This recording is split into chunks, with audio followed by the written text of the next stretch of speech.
महाराष्ट्राचं राजकीय विद्यापीठ म्हणून ओळखल्या जाणाऱ्या कागल तालुक्यातील राज कांबळे सामाजिक कार्यकर्ते आणि न्यायदंडाधिकारी तथा तहसीलदार अमरदीप वाकडे यांच्यातील संघर्षाच्या पार्श्वभूमीवरती सामाजिक कार्यकर्ते राज कांबळे यांनी आज पत्रकार परिषद घेतली आणि यावेळी अमरदीप वाकडे तहसीलदार यांच्याविषयीच्या असणाऱ्या भूमिका त्यांनी या पत्रकार परिषदेच्या माध्यमातून मांडल्या।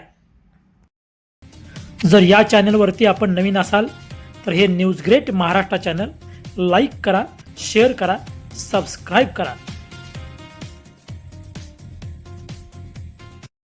अनेक गोरगरीब, दीनदलित, उपेक्षित, वंचित यांची कामे घेऊन जाणाऱ्या सामाजिक कार्यकर्ते राज कांबळे यांच्या विरोधात कागल तहसील ऑफिसमधील तहसीलदार तथा न्यायदंडाधिकारी अमरदीप वाकडे यांनी 9 जुलै या रोजी त्यांच्यावरती 353 गुन्हा नोंद केला आणि यानंतर आपली बाजू मांडत असताना राज कांबळे यांनी तब्बल 4 दिवसानंतर पत्रकार परिषद घेत आपली बाजू मांडली।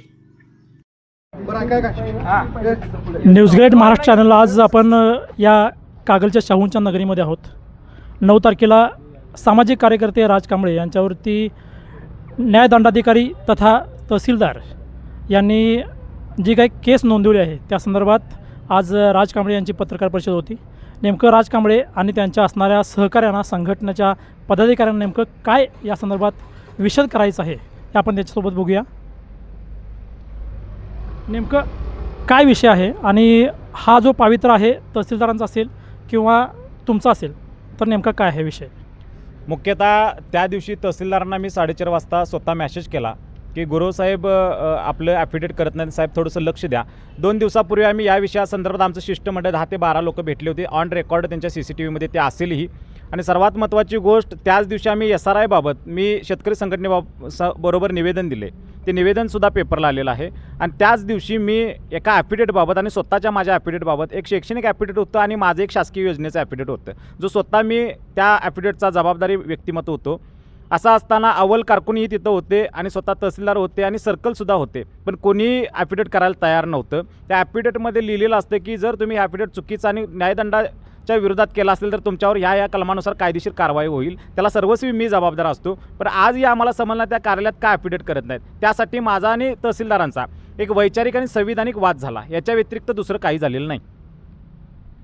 मग तरी देखील तहसीलदारांनी तुमच्यावरती जी केस नोंदवली, जे 353 गुन्हा तुमच्यावरती नोंद केलेला आहे, तर या संदर्भात काय? मुख्यतः मी तहसीलदार साहेबांशी वाद घालत असताना मी म्हटलं की साहेब तुम्ही संविधानिकरित्या बोला, प्रथम तुम्ही न्यायदंडाधिकारी आहात, तहसीलदार आहात, तुमच्याकडे काम घेऊन यायचं नाही तर आम्ही जायचं कुणाकडं, हा प्रश्न आम्ही विचारला। आणि सगळ्यात महत्त्वाची गोष्ट, जर तुम्ही काम नाही केला तर आम्ही त्यांना धमक्या दिल्या नाहीत किंवा शिवीगाळ केली नाही, आम्ही अगदी जातीनिशी संविधानाचा आधार घेऊन आम्ही तुमच्यावर आंदोलन केल्याशिवाय राहणार नाही, ही भूमिका मी मांडली। त्यावेळेस त्यांच्यातून आलेलं वाक्य आहे की तुमच्या जातीचा हा अडचणच आहे, हे त्यांना चूक दुरुस्त करण्यासाठी त्यांनी माझ्यावरती भविष्यात मी अट्रॉसिटी गुन्हा दाखल करेन ह्या हेतून माझ्यावर केस टाकल्या, दुसरा काही हेतू नाही। अदरवाईज त्यांच्यावरती कुणाच तरी वरद असता असेल की जे मला दाबण्यासाठी किंवा इथला आवाज बहुजनांचा दाबण्यासाठी, इथली व्यवस्था दाबण्यासाठी, आमच्यासारख्या कार्यकर्ते तिथं बरेच आहेत, त्यांना तर ते एजंट आणि दलाल म्हणतात। यांचं शब्द पाहिल्यानंतर आमच्या असं लक्षात येतात की यांच्या मेंदूमध्ये क्रूरतेची भावना आमच्या बाबतीत का, ही व्यक्त भावना करून त्यांनी माझ्यावरती केस घातलेली आहे। तहसीलदारांच्या कार्यकर्तृत्वावर आपली काय शंका?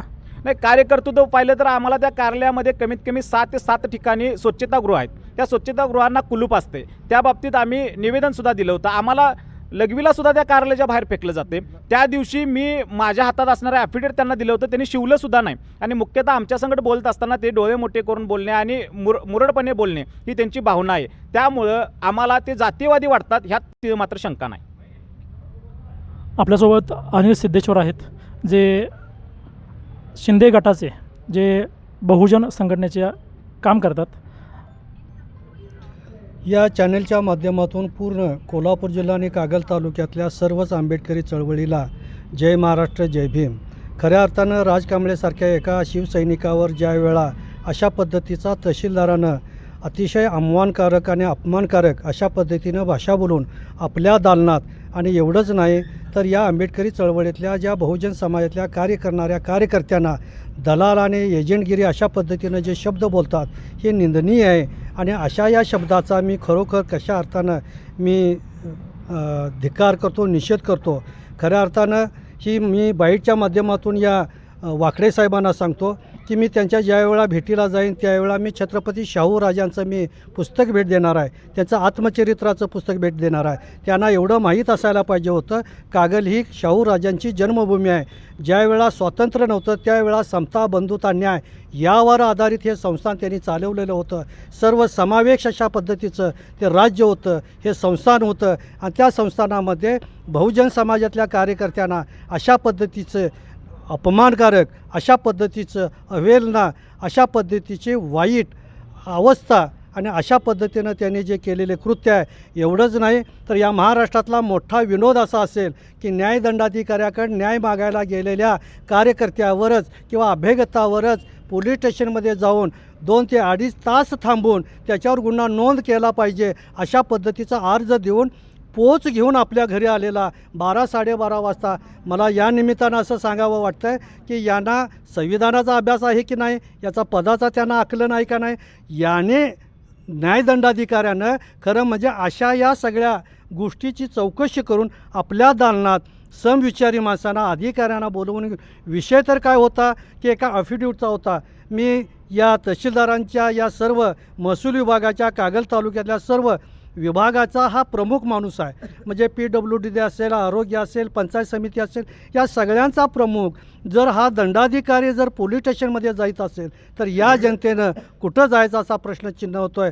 मी बहुजन शिवसेना आघाडीचा अध्यक्ष म्हणून आमचे नेते संजयदादा मंडलिक असतील, सामाजिक न्यायमंत्री शिरसाट साहेब असतील, या जिल्ह्याचे पालकमंत्री प्रकाश आंबेडकर साहेब असतील, आमचे राजेश क्षीरसागर साहेब असतील, एवढंच नाही तर या कागल तालुक्याचे जे प्रमुख प्रतिनिधी आहेत, या महाराष्ट्र राज्याचे शैक्षणिक आणि जे आमदार आहेत, नामदार हसन मुश्रीफ साहेब, यांच्याकडसुद्धा या शिष्टमंडळाच्या वतीनं मी हे सगळं त्यांच्या कानावर घालणार आहे आणि या सगळ्या घटनेचा निषेध करणार आहे. त्याचं कारण असं की या शाहू नगरीत अशा पद्धतीचा उमरट, उद्धट आणि अविचारी अधिकारी कधी येऊ नये यासाठी लोकप्रतिनिधींना भेटून मी त्या पद्धतीनं हे आंदोलन किंवा अशा पद्धतीचा अधिकाऱ्याला चाप लागायसाठी शिवशक्ती आणि भीमशक्ती एकत्र येऊन आम्ही एक वेळा या तहसील कार्यालयावर किंवा कुठल्याही कार्यालयावर अशा पद्धतीच्या कार्यकर्त्याची जर अपमानकारक जर होत असेल तर तिथं धडक मोर्चा देऊन आम्ही त्या पद्धतीचं आंदोलन तीव्र करू.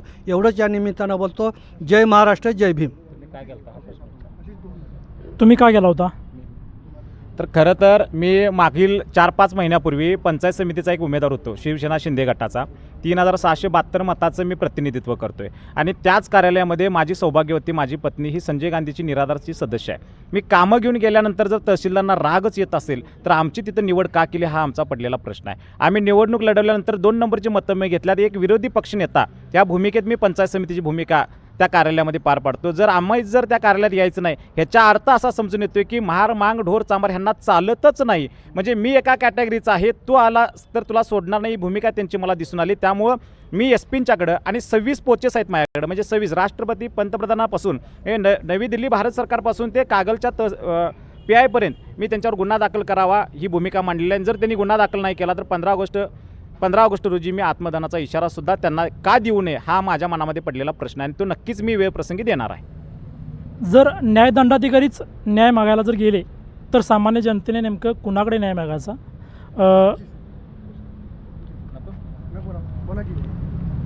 अशी राज कांबळे यांची प्रतिक्रिया. न्यूज ग्रेट महाराष्ट्रासाठी कॅमेरामन नामदेव गुरव, स्वप्नील गोरंबेकर, कागल. दरम्यान या पत्रकार परिषदेला राज रघुनाथ कांबळे, अनिल सिद्धेश्वर, बाबासाहेब कागलकर, यशवंत कांबळे, अनिल कांबळे, दयानंद कांबळे, दयासागर कांबळे, सूर्यकांत डवरी, राहुल कांबळे व समविचारी पक्ष संघटना उपस्थित होत्या.